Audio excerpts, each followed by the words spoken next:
రైతు రుణమాఫీ విషయంలో కేటీఆర్ సవాలు విసరడం అనేది నిజంగా సిగ్గుచేటు. 9 సంవత్సరాల కాలంలో 1,00,000 లోపు రుణమాఫీ మీరు చెయ్యలేకపోగా ఉన్న పలంగా ఎన్నికలు వస్తున్నాయని కేంద్ర ప్రభుత్వాన్ని బతికిలాడుకొని ఆర్బీఐతోని మీరు చేసిన రుణమాఫీ 1,00,000 లోపు రుణమాఫీ 100% అయ్యి ఉంటే, మేము 2023లో చేసిన రుణమాఫీ 9,000 కోట్ల పైచిలకు 1,00,000 లోపే ఎట్లా ఉంటాయో ఆలోచించాలి కేటీఆర్. మీరు రుణమాఫీ గురించి మాట్లాడుతున్నారు. ఇవాళ రుణమాఫీకి 21,000 కోట్లు ఈ ప్రభుత్వం వెచ్చించింది. 10,000 కోట్ల పైచిలకు గతంలో మీరిచ్చిన హామీ రైతు బంధుకు సంబంధించి చెల్లించింది.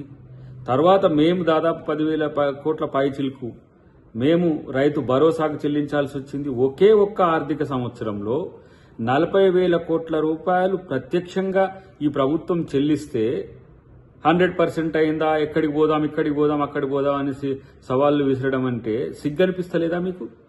ఒక్క సంవత్సరంలో 21,000 కోట్లు మేము పంజాబ్ రైతులకో, కర్ణాటక రైతులకో, మహారాష్ట్ర రైతులకో కాంగ్రెస్ ప్రభుత్వం చెల్లించలే. తెలంగాణ రైతుల యొక్క కష్టాలను చూసి ఈరోజు రేవంత్ రెడ్డి గారు ఒక రైతు బిడ్డగా చేసిన దాన్ని జీర్ణించుకోలేక, రైతు సమాజం నుంచి వ్యతిరేకత రావడానికి నువ్వు చేస్తున్న ప్రయత్నం చూసి నీకన్నా సిగ్గనిపించాలి.